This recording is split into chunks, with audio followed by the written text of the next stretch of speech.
A new multi-million-dollar grant will help hundreds of people in Wichita find a place to call home. The federal money will go to help the city's homeless population with not just finding a home, but also to stay off the streets permanently. KAKE's Kate Devine was there and is here to really take us through the issue with us. Kate. Now, all that money will go directly toward housing programs for people experiencing homelessness. Local organizations say this will not only help people get off the streets, but also prevent others from ending up with the same fate. You know, sleeping outdoors is not a choice, and it's hard work. Michael Kerrigan is working to help build houses in Wichita, but he's still one of hundreds of people living on the streets. He knows the struggles of finding a place to live. I mean, that's a big order to tackle. You have a lot of homeless people here.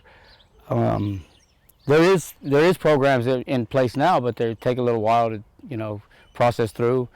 Yeah, it's a great thing if it all comes together. A $3.2 million grant from the Department of Housing and Urban Development will help people like Kerrigan. This money goes to, like I said, permanent housing solutions, without which that's over 1,000 people that would be sleeping on the street. For many in Wichita, finding a safe place to sleep is a daily struggle. The federal grant money will go straight to the United Way of the Plains, not only to help them find homes, but for rent assistance and getting basic documents like an ID. Personally, I have my documents, but a lot of people don't, so you can't go to a job, you can't even rent a motel room without the proper documents, you know. The grant will not only help them transition out of homelessness, but also work to prevent people from falling into it in the first place.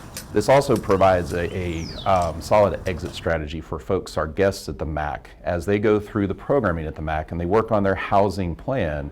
What this will allow them to do is work with provider agencies to find safe, secure, stable housing. Experts say this effort won't solve homelessness overnight, but it's a crucial step toward making the issue more manageable and ultimately less reoccurring. And so while it may seem like the problem is getting greater and greater, that there are solutions. United Way leaders say while this funding will make a big impact, it won't solve homelessness overnight. They're still encouraging the community to stay engaged and support local organizations working to provide long-term housing solutions. In studio, Kate Devine, KAKE News, on your side.